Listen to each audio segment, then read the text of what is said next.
So I always invite the deacons to do a brief introduction to the scripture reading.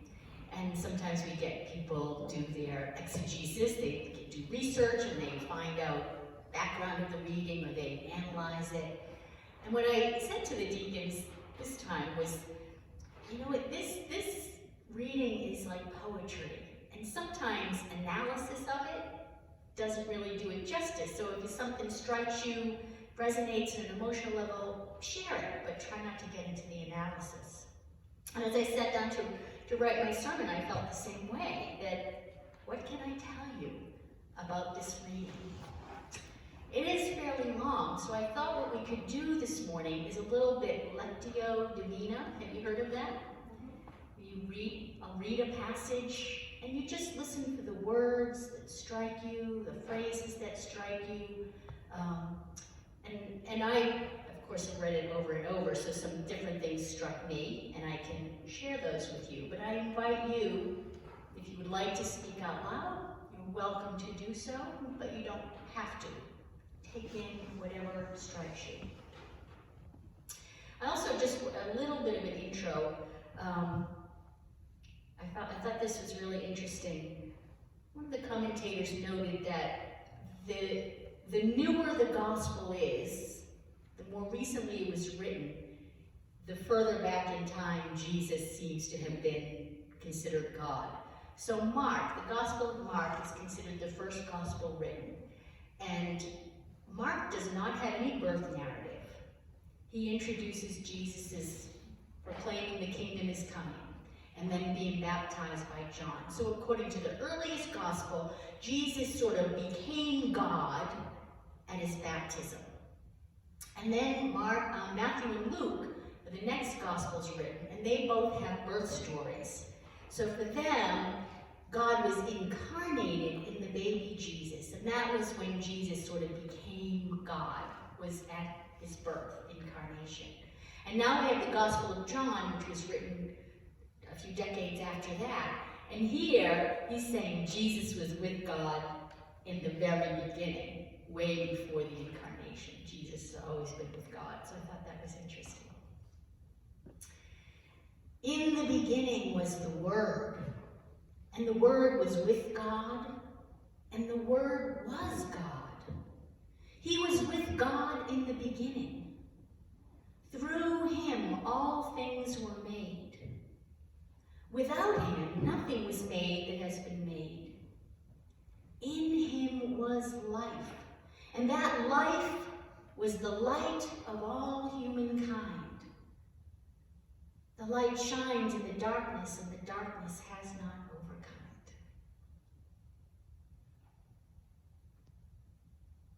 it. In the beginning resonates right back to Genesis. In the beginning. The Word was with God, and it makes me think of how did God create? According to Genesis. Spoke. God said, let there be light. God said, let there be earth. Let there be animals. Spoke things into existence. And what is Jesus but the word that is spoken that creates life? Other thoughts about this line? The light shines in the darkness, and the darkness has not overcome it. I think of the light here as awareness, enlightenment, that through the Word of God, the speaking of God, there becomes an awareness. Not only is it life producing and giving, but there's consciousness and awareness. Our next part. There was a man sent from God whose name was John. He came as a witness to testify concerning the light, so that through him all might believe. He himself was not the light. He came only as a witness to the light.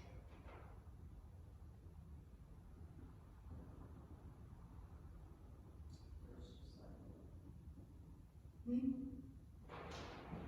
shall may as being the first disciple. A first disciple, yes. to me, this lifts up the importance of witnessing to the light. That this is worthy of mention in the beginning story. I'm not sure I agree that there's not light from John also, that John is also not a form of light, but that his important role was witnessing, and that is worthy of mention.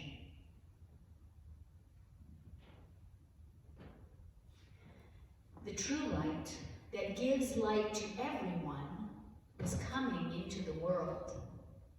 He was in the world, and though the world was made through him, the world did not recognize him. He came to that which was his own, but his own did not receive him.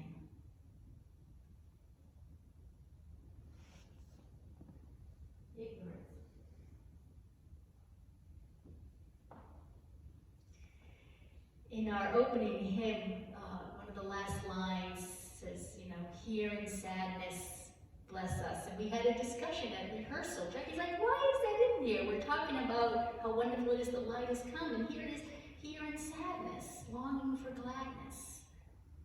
Why is that part of the story? But it is part of our story, right? That we've been spoken into being. We have this light come to us, and still it's hard for us to see it sometimes, to receive it, to recognize us as part of it. And there's a sadness and a longing with that, a longing to see more. So I love that this acknowledges both the light and the shadow, the longing that's there. Yet to all who did receive him, to those who believed in his name, he gave the right to become children of God. Children born not of natural descent, nor of human decision, or a husband's will, but born of God. Yet to all who did receive him, to those who believed in his name, he gave the right to become children of God. Children born not of natural descent, nor of human decision, or a husband's will, but born of God.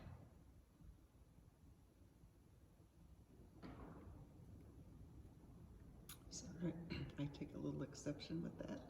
Me too. I think we're all children of God, but perhaps you become aware that you are. But the right to become a child of God is given to all. So there's some reaction to only certain ones will receive the right to become children of God. While he's saying everyone has the right to become children of God. They are naturally children of God. Yes, I agree with that completely. I think what stands out to me is those who believed in his name. So again, sometimes this is you can be saved if you acknowledge Jesus as your Lord and Savior. But the translation is not just about belief, but about trust, radical trust. The one who puts their trust in God is revealed through Jesus, the example of Jesus. It's not that we have more rights to God, but that we might have more access to God because we live and align ourselves with that truth. And I love that last part. We are children born not of natural descent or human decision or person's will, husband's will, but born of God. There's some truth to our being that goes beyond any of our earthly circumstances. I know some people who were conceived in very difficult circumstances, who were rejected by their parents and different things, but their existence is not about that. They are born of God. Of God's love, of God's will. Several years ago when I did this passage, I invited people to sort of claim that, being part of the family of God, and to rub over your heart and say something like, I am a child of God, deserving, worthy of love and respect. And I will align my life that way.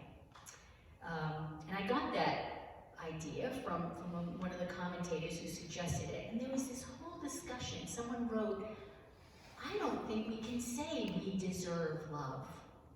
Do we deserve love? And there was this whole discussion, does an infant deserve love from its parents? And some people were saying, no, it doesn't, right? But to me, that's like saying, do we deserve gravity? Do we deserve the sun shining? Like, it just is. Love is just the force of God that permeates this world. It's accessible to everyone. We don't have to earn it. It's just the way God works on us and for us and through us. This is a force. It's nothing to do with earning or deserving. It is part and parcel of how we are made and how the world works. We might do things to block that force of love to our detriment, but it's not about earning.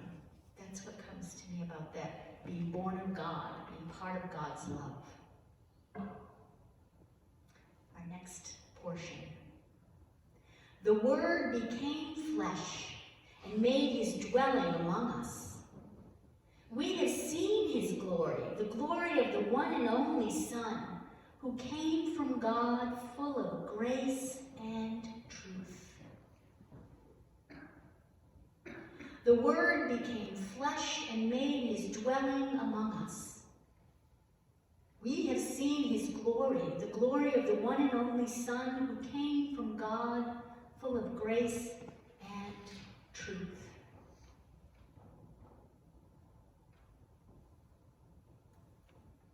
Truth makes me think of the old turtle story, that Jesus came to bring the whole truth, that we are loved, and so are they, that we are one, that we belong together.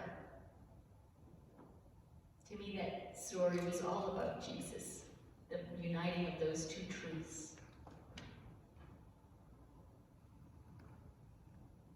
Another commentator said, this is where being enters into becoming. So Jesus always was, and then entered into something different, a becoming, an unwholeness, a process for us. And the word dwelling, made his dwelling among us. In ancient times, the Israelites carried what they thought was God, right, in the Ark of the Covenant, and set it up in a special tent. So that dwelling means tented with us, traveled with us, was with us. And so again, that echoes back to the Old Testament, to times when God traveled with the people. And when David wanted to build God a house, God said, I don't need a house. I like to travel with my people. Don't try to box me into one place. I'm everywhere. So again, in this gift of the Word made flesh, to travel with us, to travel with people. And again, reading the Bible about Jesus having a home that he settled in, he was always on the move with the people. John testified concerning him. He cried out, saying, this is the one I spoke about when I said, he who comes after me has surpassed me, because he was before me.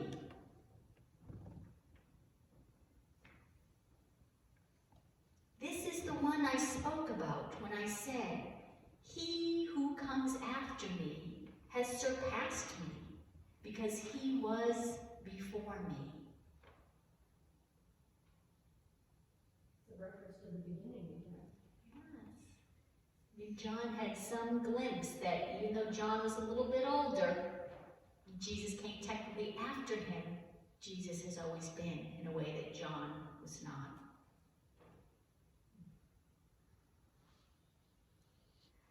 Out of his fullness, we have all received grace in place of grace already given. For the law was given through Moses. Grace and truth came through Jesus Christ. Out of his fullness, we have all received grace in place of grace already given. For the law was given through Moses. Grace and truth came through Jesus Christ.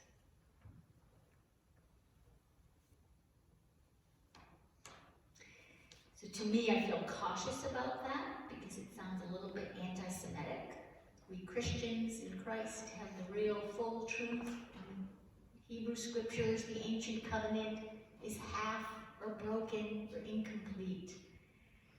The law was given through Moses. The law was a gift of God to help God's people. And to say that God's people had no grace and truth before Jesus Christ seems unworthy of God. But there's something there, grace and truth through Jesus Christ, that Jesus, again, did not come to abolish the law, but to fulfill it. So even in the law that was given, there was a piece that was incomplete. But again, cautions about anti-Semitism or thinking we're a superior religion. But there is a grace and truth. Again, harking back to that truth, the whole truth. We are loved and so are they. No one has ever seen God but the one and only Son, who is himself God and is in closest relationship with God, has made God known. No one has ever seen God but the one and only Son, who is himself God and is in closest relationship with God, has made God known.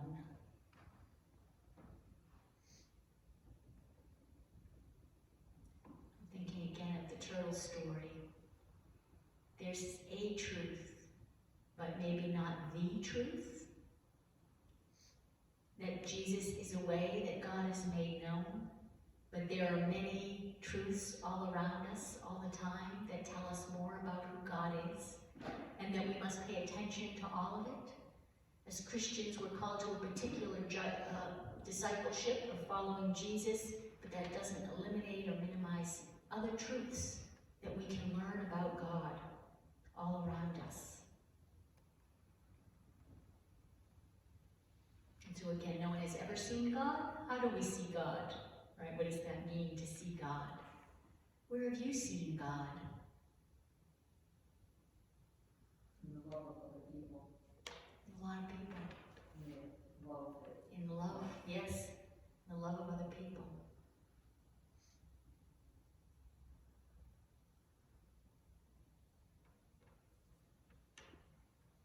God's all.